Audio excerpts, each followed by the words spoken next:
ചിത്രഫെയിം SU Arunkumar സംവിധാനം ചെയ്യുന്ന നടൻ ചിയാൻ വിക്രമിന്റെ വരാനിരിക്കുന്ന ചിത്രം വീരധീര ശൂരൻ ഭാഗം 2 2025 ജനുവരിയിൽ റിലീസിന് ഒരുങ്ങുകയാണ്.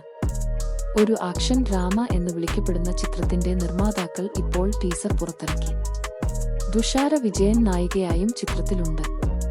വിക്രമിനെ ഫിനിഷ് ചെയ്യാനുള്ള വേട്ടയിൽ SJ സൂര്യ ഒരു മോശം പോലീസുകാരനായി അഭിനയിക്കുന്ന രസകരവും ആകർഷകവുമായ ഗ്രാമീണ ആക്ഷൻ ഡ്രാമ 2 മിനിറ്റിനടുത്തുള്ള ടീസർ വാഗ്ദാനം ചെയ്യുന്നു. മലയാളം നടൻ സുരാജും ചിത്രത്തിലുണ്ട്. ചിത്രത്തിന്റെ ടീസർ ഇന്ന് പുറത്തു വന്നിരിക്കുകയാണ്.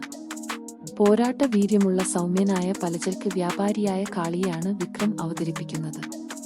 തീവ്രമായ ആക്ഷനും ശക്തമായ സ്ക്രീൻ സാന്നിധ്യവും ഉള്ള ഈ ചിത്രം 2025 ജനുവരി 24 റിലീസ് ചെയ്യുന്ന ഇത് ഉയർന്ന റിപ്പബ്ലിക് ദിന ട്രീറ്റ് വാഗ്ദാനം ചെയ്യുന്നു.